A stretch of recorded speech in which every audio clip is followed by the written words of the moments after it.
Bueno, este video pretende ser un complemento al workshop de retrato conceptual presencial.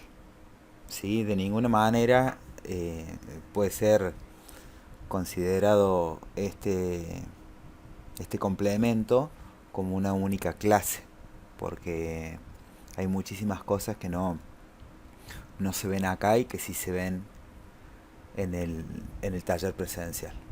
Así que bueno, vamos a arrancar. Principalmente,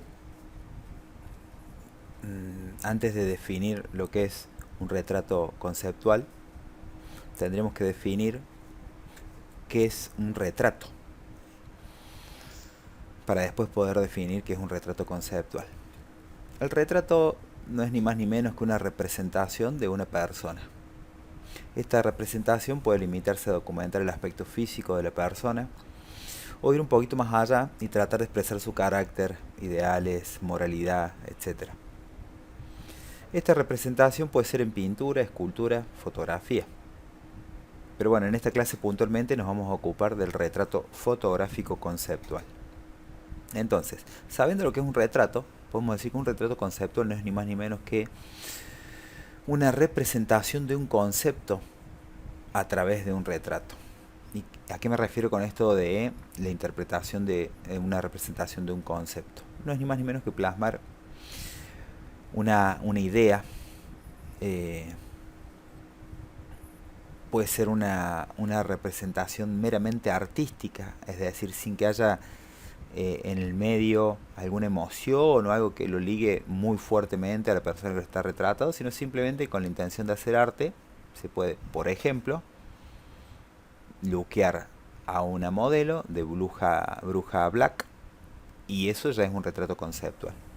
¿Sí? Entonces esta representación puede limitarse a un concepto meramente artístico o estar cargado de ideales, convicciones, pensamientos, principios, emociones, etcétera, que es lo que hablamos un poco en el workshop presencial. ¿Sí?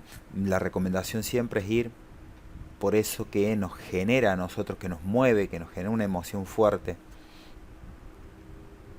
porque creo que de esa manera, es decir, apuntando a eso, es cuando realmente nosotros vamos a estar haciendo una expresión artística. Lo demás sí puede estar bonito, etcétera, pero creo que realmente es una expresión artística y hasta termina siendo, entre comillas, terapéutico cuando sacamos de adentro es eso que tanto nos mueve. Entonces la recomendación siempre es ir por eso.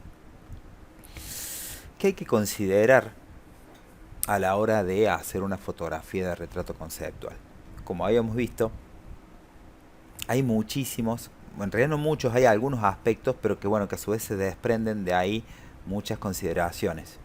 Entonces, podemos decir que lo que hay que tener en cuenta principalmente es la iluminación, la preproducción, la toma, la composición y la preproducción. Por supuesto que antes de todo esto está la idea, el concepto, y es lo que hablamos en el ítem anterior. Una vez que nosotros ya definimos eso, podemos tener en cuenta todos estos otros aspectos que no por el orden que están acá establecidos en las presentaciones, que significa que tienen una prioridad diferente.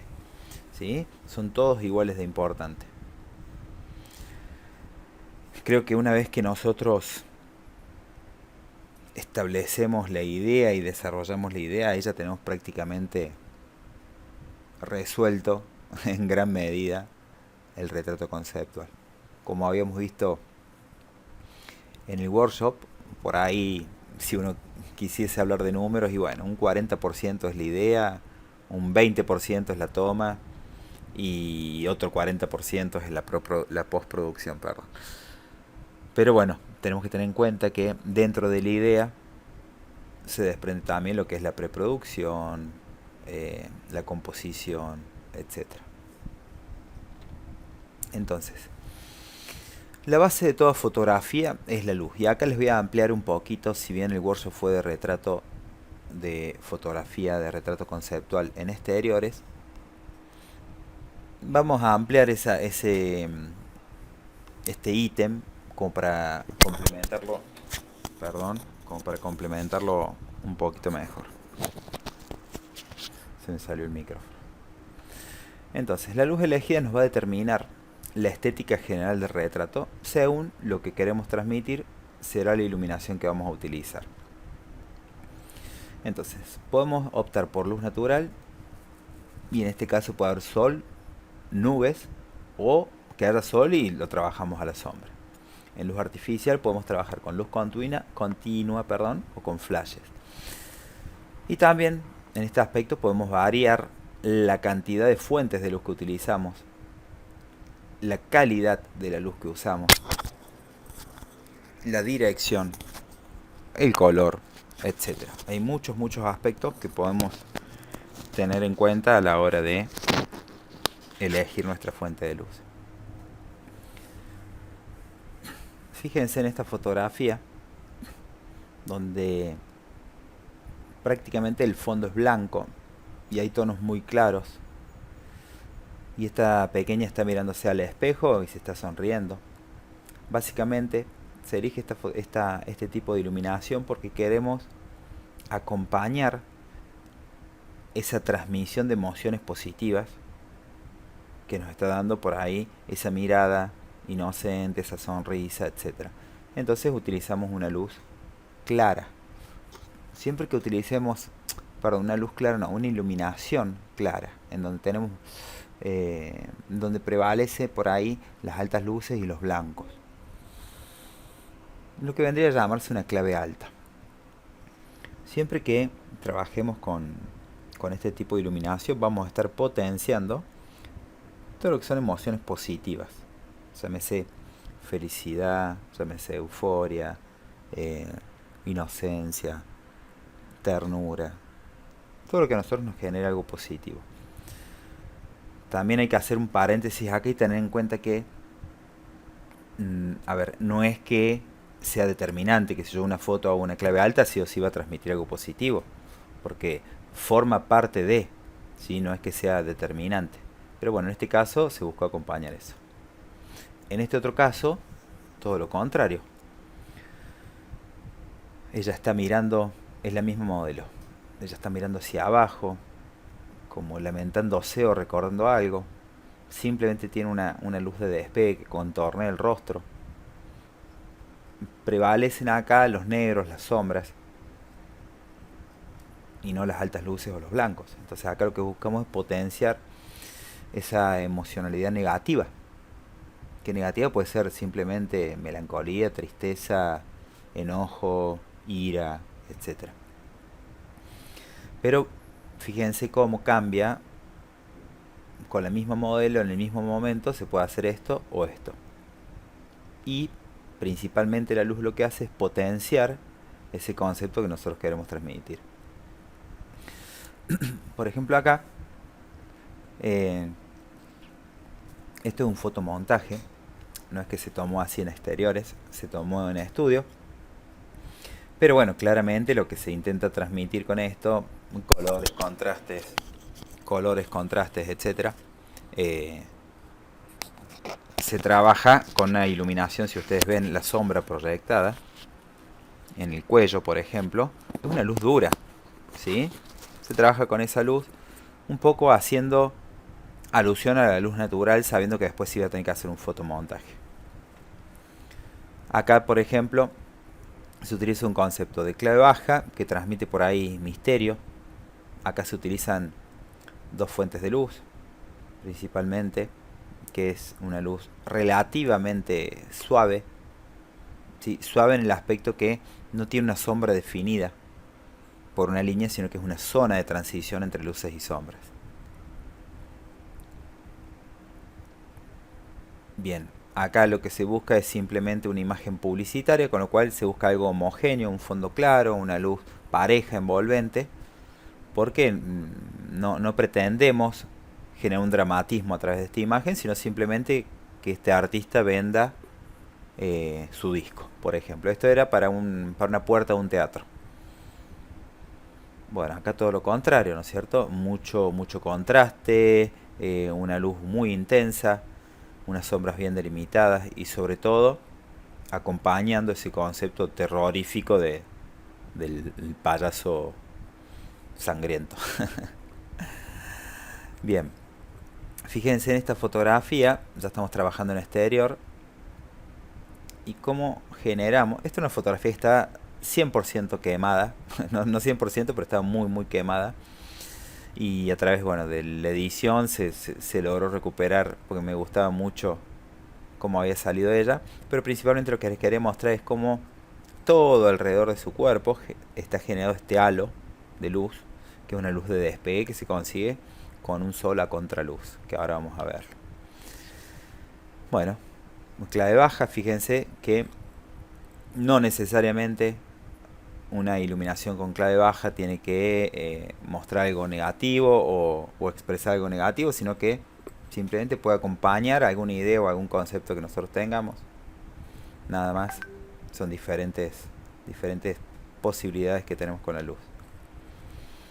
Bien, y hablando pura y exclusivamente de los retratos con luz natural, que es lo que a nosotros nos convocaba en el día del workshop, existe por ahí la creencia que realizar retratos al aire libre, cuando el día está soleado, no es una buena opción. Y en realidad, yo en mis primeros pasos en la fotografía también creía que no. Cuando había mucho sol así, no me gustaba hacer fotos. Pero en realidad nada más lejos. Cuando aprendemos a usar el sol a nuestro favor, sinceramente nunca más vamos a querer hacer retratos sin el sol en la toma. Porque la verdad que aporta muchísimo. Y ahora vamos a ver por qué. Si nosotros tenemos sol en la escena, siempre es conveniente, o si queremos que haya sol en la escena, siempre es conveniente realizar las fotografías en las primeras horas del sol a la mañana, antes de que se levante a más de 45 grados en relación a la línea de la Tierra, que eso es hasta las 10 de la mañana más o menos.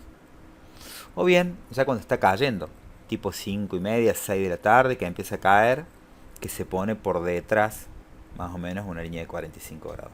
Acá está representado así, acá está el fotógrafo, el modelo, y el sol tiene que estar formando una línea de 45 grados o menos por detrás del fotógrafo, del modelo, perdón. Y eso es en cuanto a la posición vertical del sol. En cuanto a la posición horizontal, tiene que estar situado, acá está el fotógrafo, acá el modelo, el sol nunca pasarse hacia los costados. Es decir, si el sol está cayendo en determinada dirección, yo voy a situar de espaldas al sol a mi modelo. No necesariamente exactamente de espaldas. Puedo, como veo, tengo un margen para que vaya. Nunca el sol me incida en forma directa en la piel. ¿Sí? Y ahora vamos a ver por qué. Fíjense, yo el sol lo tengo exactamente atrás de mi modelo.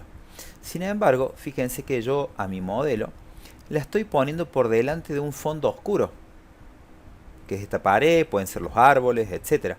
Con eso, ¿qué logro? Tener este halo que veíamos recién de recorte, que queda muy bonito. En esta ocasión, esta foto, yo reboté esta luz del sol con una pantalla dorada hacia el rostro de ella. Hoy por hoy, con las herramientas que nos da Photoshop, es casi innecesario. A ver, se puede hacer, lo recomendable es que no sea dorada, sino que sea un color neutro, puede ser plateada o blanca, y rebotamos el sol a nuestro modelo. Siempre nosotros posicionarnos, o sea, quien rebota la luz del sol, posicionarse a una altura por encima de la cabeza de nuestro modelo. ¿Por qué?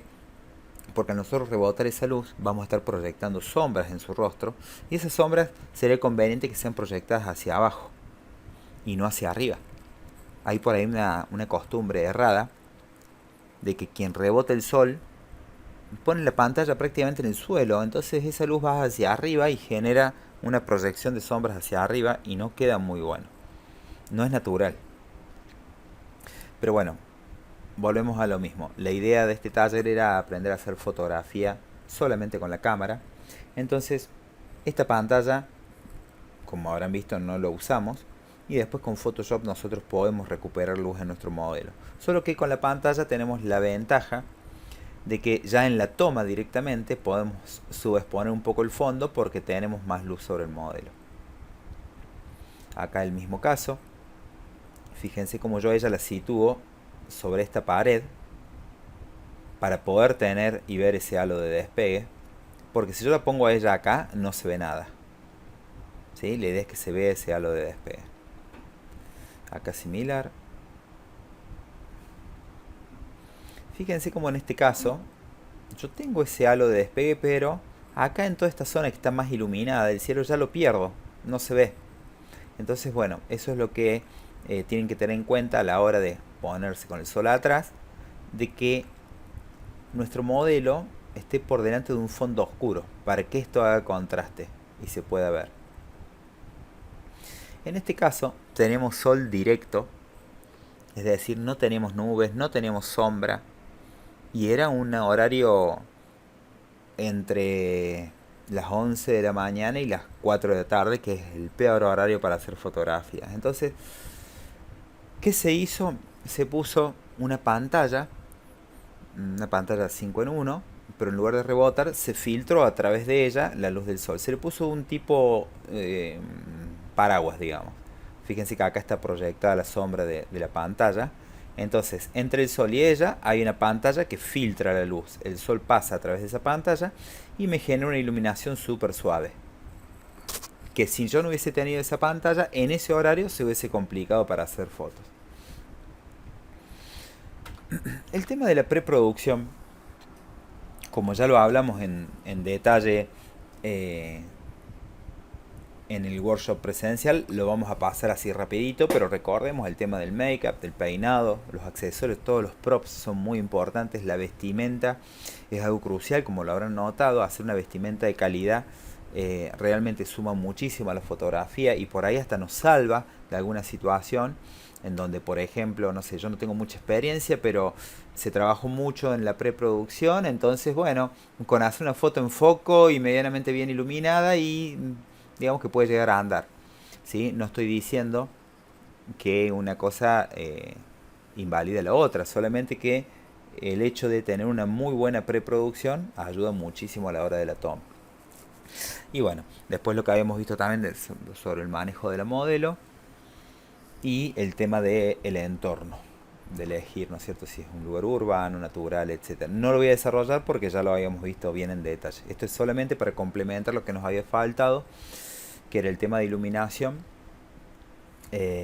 Y bueno, y un temita más en cuanto a composición que también se me pasó por alto. En la toma, puntualmente, vamos a tener en cuenta, bueno, dónde hacer el foco, la longitud focal, que no es ni más ni menos que el largo del lente, el ángulo de la toma y la profundidad de campo. ¿A dónde tiene que estar el foco en un retrato? Y bueno, lo habíamos visto, pero siempre tiene que estar en el ojo, y diríamos que en el 95% de los casos sí. Pero por ejemplo, esto no deja de ser un retrato y sin embargo el foco no está en el ojo. De hecho, el ojo está muy desenfocado, ¿sí? Entonces, ustedes van a ver que yo en esta presentación les pongo algunas analogías o algunas contradicciones simplemente con el fin de que se memorice bien el tema de dónde tiene que estar el foco, por ejemplo, cuando hay una persona en cuadro. Bueno, por lo general siempre es en el ojo, simplemente les pongo el ejemplo para que afiancen eso, teniendo en cuenta de que, bueno, a veces no, a veces se puede hacer en otro lado del foco. ¿Qué longitud de focal usar en un retrato? Y yo les había comentado que lo ideal siempre está entre un 70, entre un 50 y un 85. Se pueden usar focales más cortas, se pueden usar focales más largas, todo va a depender de lo que nosotros querramos transmitir. Pero bueno, ¿de qué depende principalmente? Entonces, creo que lo mejor es plasmarlo con un ejemplo práctico, desde un super gran angular de 18 19 milímetros, y a medida que vamos nosotros estirando el zoom, fíjense cómo la deformación esta va desapareciendo. En un 50 milímetros es prácticamente normal como se ve, en un 70 se ve un poquito más aplanado, en un 100 ya creo que, en un 85 yo ya lo siento largo o con lo justo, un 100 ya fíjense que la expresión es muy plana, ni hablar en un 350, ¿sí? no se puede, está bien, está mal. No hay un criterio para definir si está bien o está mal. Porque hay retratistas, por ejemplo Lee Jeffries, que hace retratos con un 20 milímetros y quedan alucinantes. Y un 20 milímetros estamos hablando algo así. Y quedan muy lindos. Y hay fotógrafos que agarran el 70-200 y sacan fotos en 200. ¿Sí? Eh, y también quedan alucinantes. Entonces, bueno, todo depende de lo que nosotros querramos por ahí transmitir. Si no le queremos errar, y vamos entre un 100 y un 80, 85. Fíjense que entre el 70 y el 350, es decir, todos estos retratos, y hay que ser muy finito para ver la diferencia. Son prácticamente similares. Ahora bien, esto, con respecto a esto, sí se nota. ¿Sí? Eso básicamente considerarlo. ¿Qué ángulo de toma usar en un retrato? Bueno, lo estuvimos viendo, pero por ejemplo, fíjense, acuérdense que yo les voy a poner acá analogías, porque yo siempre les dije que el ángulo tiene que ser horizontal, inclusive en la sesión que tuvimos con Iris, y tuvimos tomas de que las hicimos desde abajo, porque era lo que queríamos mostrar. En este caso, la estética que se le quiso dar era esta, de una cámara que está por encima de él, tipo una selfie, etcétera. Pero lo normal, o no lo normal, lo más frecuente es que trabajemos con un ángulo recto, ¿sí? Paralelo al suelo. Pero volvemos a lo mismo, no es que esté bien o esté mal. Yo, trabajando con una focal así, un ángulo así, y bueno, voy a tener algunos aspectos que voy a tener que tener en cuenta. Que por ejemplo la cabeza va a tener prácticamente el mismo tamaño que el torso, y los pies se van a hacer muy chiquitos, el mismo tamaño que un dedo. Esto tiene que ver también con la longitud focal que se usó un lente muy angular. Entonces, no es que esté bien ni esté mal. Solamente lo ejemplifico como analogía de todo lo que estuvimos viendo para que vean que también se puede hacer de esta forma. ¿Qué profundidad de campo usar en un retrato? Habíamos visto que a ver, lo que buscamos por ahí cuando tenemos un fondo con mucha textura, mucho detalle, etcétera, es separar al modelo. Entonces buscamos por ahí una profundidad de campo pequeña. Pero esto no es obligación y tiene que ser así. Simplemente tiene que ver con una cuestión estética de la fotografía, que por ejemplo, esta foto y no es lo mismo que esta. ¿Sí? Es como que el modelo se despega un poco más. Fíjense ahí y ahí. ¿Está bien esta y está mal la otra? No, simplemente se le dio un despegue adicional acá, pero podría no haber sido y podría a mí interesarme mostrar el fondo. Entonces en ese caso utilizo una profundidad de campo mayor. Habíamos hablado que esta profundidad de campo la podemos variar con tres aspectos. El diafragma, mientras más abierto, menos profundidad de campo. La longitud focal, mientras más longitud focal usemos, menor profundidad de campo. Y la cercanía, es decir, la distancia de enfoque que yo tenga respecto al modelo. Mientras más cerca yo estoy del modelo, más voy a desenfocar.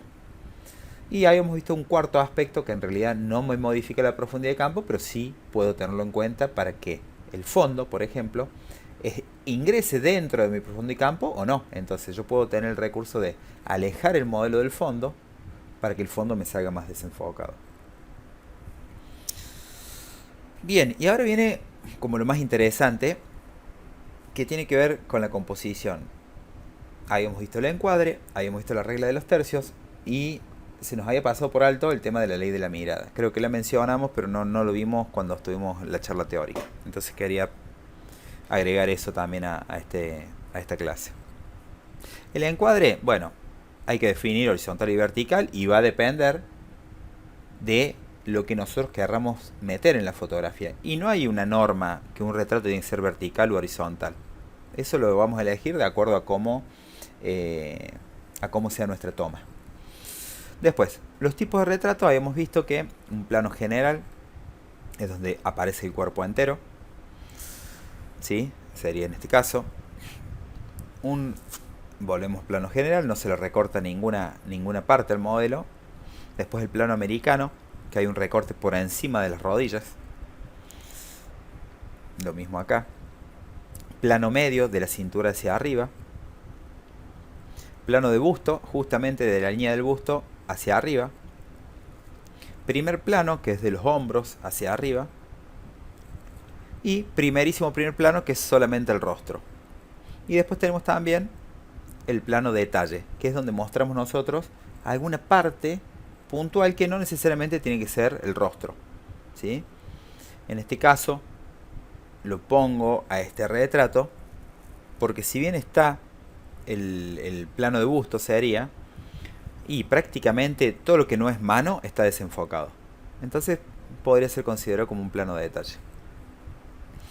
Y después viene el retrato ambientado, que básicamente puede ser cualquier plano, ¿sí? Pero siempre y cuando el entorno a mí me dé alguna orientación de qué es lo que está haciendo el retratado. Por ejemplo, en este caso, jugando el hockey. Habíamos visto la regla de los tercios. Básicamente la regla de los tercios nos indica que es altamente favorable situar los puntos de interés de nuestra fotografía sobre la línea de los tercios o en los puntos de intersección de las mismas. En el retrato de primer plano, por ejemplo, los ojos son los que preferentemente deben situarse en el tercio superior. Entonces les voy a pasar algunas fotografías y les voy a ir marcando los tercios para que vean cómo están encuadradas, para que eso surja de efecto. Fíjense que acá ninguno de los dos ojos está en la intersección de los tercios, pero el tercio superior me está dando la línea de los ojos y el tercio derecho me está dando la línea de eje del rostro. Acá fíjense que yo sitúo a la cabeza del modelo por encima del tercio superior.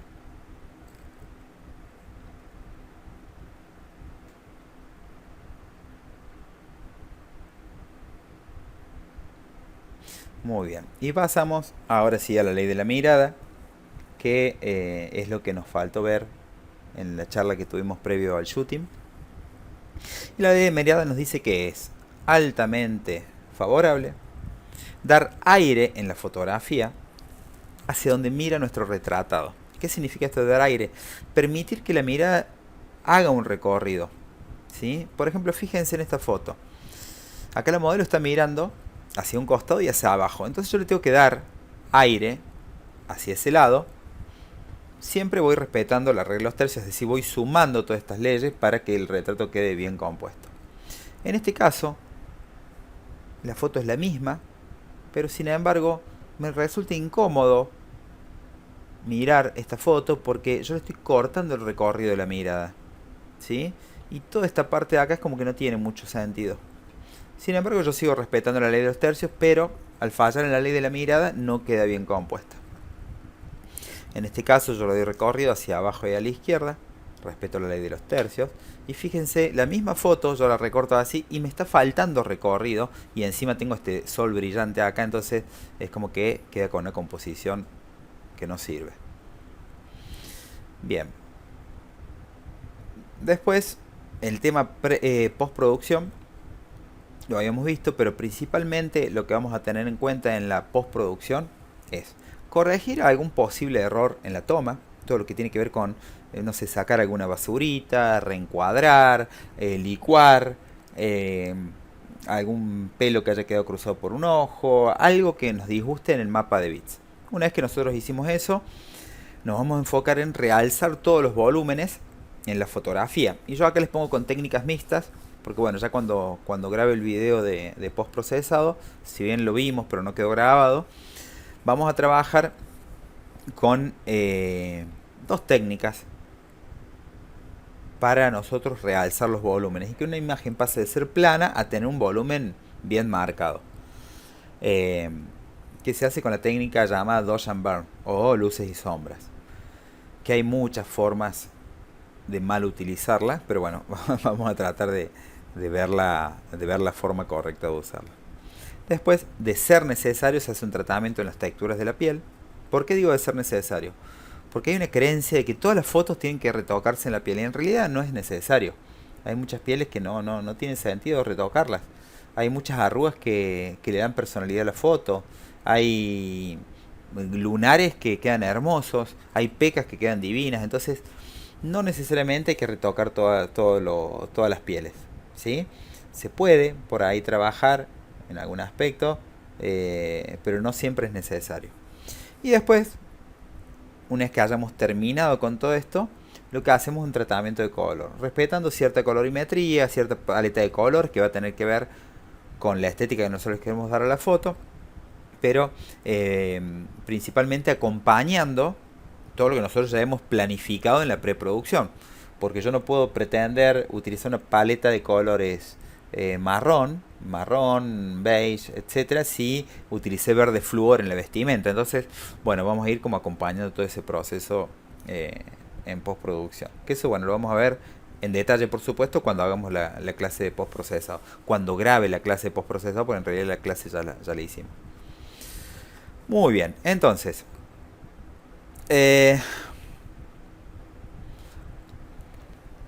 la práctica o shooting. Acá es como que, bueno, quiero como terminar ya este video haciendo hincapié en que es muy necesario el tema de la práctica. La práctica al ser maestro, ¿sí?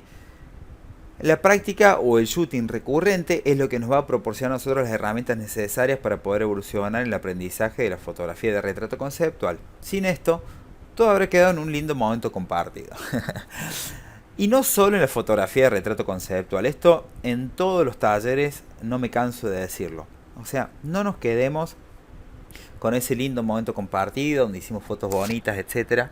Lo ideal para que esto realmente sea un proceso de aprendizaje es que nosotros tratemos de hacer, ¿sí?, práctica, hacer shooting, es decir, no sé, cuando la semana que viene o sin que pase mucho tiempo, bueno, planifico qué fotografía conceptual me gustaría hacer y la planifico desde cero. Y no necesariamente tiene que ser una preproducción donde yo necesite un vestido, no, puede ser algo muy simple. Recuerden ver qué es lo que nos mueve a nosotros y por ahí se van a dar cuenta que en realidad con un par de trapos pueden hacer algo muy, muy artístico, muy impactante y les va a servir a ustedes como práctica. Pero tómense el tiempo de planificar esta fotografía desde todos estos ítems que hemos visto, ¿sí? La preproducción, la toma, el entorno, la vestimenta, si busco un modelo femenino, masculino, alto, bajo, viejo, joven, etc. ¿Sí? De acuerdo a lo que quiero yo mostrar. Perdón por esta imagen, pero bueno, hacía alusión a esto, ¿no? Que no todo quede en un lindo momento compartido. Pero no siempre todo sale como lo planificamos, porque nos ha pasado que por ahí queremos hacer esa fotografía de retrato conceptual después del taller, vamos, ¡puc!, y sale horrible. Bueno, hay que siempre tener en cuenta, si algo no sale como lo planificamos, observar en qué nos estamos equivocando para justamente poder corregirlo. Tener paciencia porque es un proceso de aprendizaje y no es que yo hago el workshop y al otro día ya sé hacer fotografía de retrato conceptual. Y no desistir si las cosas no salen como esperamos. ¿Por qué hago hincapié en estas tres cosas? Es muy frecuente que algún alumno por ahí realiza un workshop, después quiere hacerlo y no le sale. Y ahí abandonó todo y ahí quedó y quedó con eso y listo. Bueno, eso es básicamente tirar dinero a la basura. Porque si ustedes están pagando por un workshop donde están aprendiendo a hacer desde cero una fotografía de retrato conceptual, cómo hacerla, qué tener en cuenta, qué no tener en cuenta, cómo planificarla en la toma, la preproducción, la postproducción, etc., es para que todo eso se capitalice como conocimiento, ¿sí?, como experiencia, porque si no queda en la nada y se diluye en el tiempo. Entonces es muy importante que lo tengan en cuenta. Pero entonces, ¿es un largo y lento proceso? Sí. Lamentablemente o no, es un largo y lento proceso. ¿Existe algún atajo? No. No hay ningún atajo, no hay ninguna formulita para tomar un workshop y al otro día hacer las fotos de... No, es un proceso que va a llevar a que cada experiencia que ustedes tengan vaya mejorando su fotografía. porque va a haber un montón de infinitos aspectos que ustedes van a tener que tener en cuenta, que cada vez lo van a ir puliendo más. Y eso va a hacer que cada día hagan fotografías más lindas. ¿Sí? Puede que, obviamente, pueden hacer fotografías lindas desde el primer momento, sin transcurrir todo este proceso, pero les aseguro que cuando ustedes viven ese proceso, esa experiencia, la fotografía va mejorando, pero abismalmente. Entonces, una buena fotografía es igual a experiencia. No hay otra. Bien, entonces, el aprendizaje es experiencia, todo lo demás es información. Lo decía Alberto Einstein. Así que los invito a, bueno, a practicar, practicar y hacer, hacer, hacer, hacer. Es la única forma. Bueno, yo por mi parte espero que este complemento a la clase presencial les haya servido. Después vamos a trabajar, voy a grabarles el video con todo el post procesado de las fotografías que hicimos ahí y se los voy a estar mandando al igual que este para que bueno puedan ir también practicando el tema del post procesado. Desde ya, bueno, súper agradecido y nada, espero que les haya sido de utilidad y como siempre a disposición de cada uno de ustedes para responderle a lo que pueda serle de utilidad. ¿Sí? Cualquier duda, ya saben. Muchísimas gracias.